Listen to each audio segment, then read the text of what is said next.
अयोध्या के दूत भरत को भेंट देने के लिए वस्त्र और आभूषण आदि लेकर कैकई देश की ओर चल पड़े थे।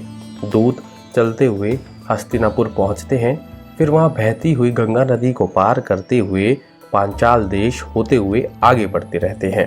रात होते होते वह दूत गिरिराज नामक शहर में पहुंच गए थे। उस रात राजकुमार भरत ने बड़ा ही अप्रिय स्वप्न देखा। स्वप्न में उन्होंने अपने पिता महाराज दशरथ को देखा, जिनके बाल खुले हुए थे तथा उनके मुख पर उदासी छाई हुई थी। वह एक पर्वत की चोटी से एक खड्डे में जा गिरे थे, जिसमें गोबर भरा हुआ था। स्वप्न में राजकुमार भरत ने यह भी देखा कि समुद्र सूख गया है, चंद्र पृथ्वी पर गिर गया है, महाराज की सवारी में काम आने वाले हाथी का दांत टूट गया है। राजकुमार भरत ने यह भी देखा कि महाराज दशरथ गधों से जुते एक रथ पर सवार होकर दक्षिण दिशा की ओर चले जा रहे हैं और एक विकराल मुख वाली स्त्री हंसती हुई महाराज को खींचती हुई ले जा रही है। यह स्वप्न देखने के बाद महाराज भरत बड़े ही दुखी हो गए। उनका मन अस्वस्थ हो चला था।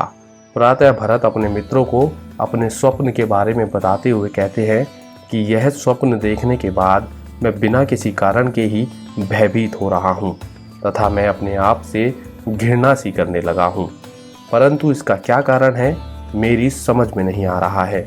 जिस समय राजा भरत अपने मित्रों को अपने स्वप्न का वृतांत बता रहे थे, उसी समय अयोध्या के दूत कैकई देश के राजा और राजकुमारों से मिलने के बाद जब राजकुमार भरत से मिले तो उन्होंने अपने भावी राजा भरत के चरण स्पर्श करके उनसे कहा कि आप यहाँ से शीघ्र ही चलिए, अयोध्या में आपसे अत्यंत आवश्यक कार्य है। तब भरत ने अपने दूतों से कहा कि मेरे पिता दशरथ कुशल मंगल से तो हैं। दूत ने उनके प्रश्न का उत्तर देते हुए कहा कि वह सकुशल हैं, आपको अब यात्रा के लिए तैयार हो जाना चाहिए।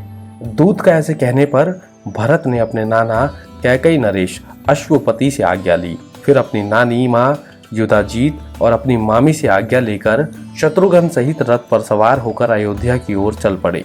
राजकुमार भरत की सुरक्षा के लिए अयोध्या से उनके साथ आई उनकी सेना के साथ उनके मामा युधाजीत ने अपनी सेना भी उनके साथ भेज दी थी।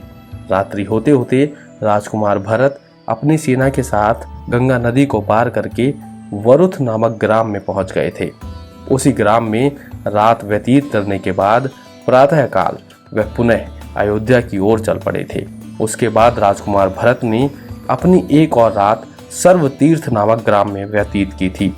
7 दिनों की यात्रा के बाद राजा भरत अपनी नगरी अयोध्या पहुंचे और वहां की दशा देख अपने सारथी से बोले कि आज अयोध्या नगरी मुझे प्रसन्न नहीं दिखाई पड़ रही है।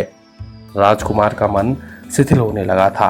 वे डरे हुए अपने सारथी से बोले कि बिना कारण ही मुझे इतनी उतावली के साथ क्यों बुलाया गया। इस बात का विचार करते ही मेरे हृदय में अशुभ की आशंका होती है।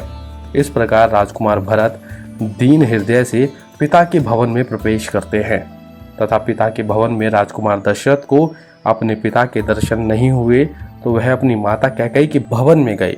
राजकुमार भरत को देखकर कैकई हर्ष से भर गई थी। कैकई ने अपने पुत्र को छाती से लगा लिया और उनसे नाना नानी मामा मामी की कुशलता के विषय में पूछने लगी।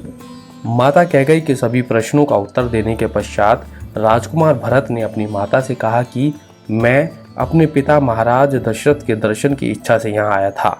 महाराज प्राय आपके महल में ही रहा करते थे, किंतु आज मैं उन्हें यहाँ नहीं देख पा रहा हूँ।